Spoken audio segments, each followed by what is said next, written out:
دیتا ہوں لیکن ایک شرط ہے، میں غریب ہوں، 6 مہینے کا خرچہ آپ کو دینا ہوگا میرے بچوں کا۔ اس نے کہا ٹھیک ہے۔ 6 مہینے کے بعد محمود غزنوی نے اس کو بلایا، ہاں جی خضر علیہ السلام کی ملاقات کا کوئی وظیفہ مکمل ہوا؟ اس نے کہا جی کچھ وظیفے الٹ ہو گئے، 6 مہینے اور چاہیے۔ اس نے کہا ٹھیک ہے۔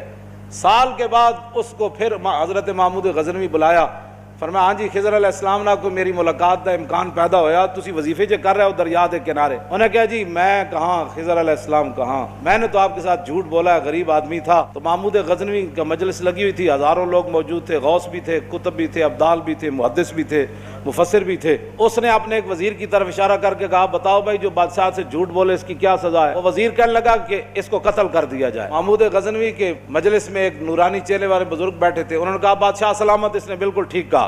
پھر اس نے ایک دوسرے وزیر سے پوچھا، اس نے کہا جی اس کی کیا سزا ہے جس نے بادشاہ سے داؤ بھی لگایا اور جھوٹ بھی بولا؟ اس نے کہا یہ گردن نہ اتاریں، یہ تو پھر جلدی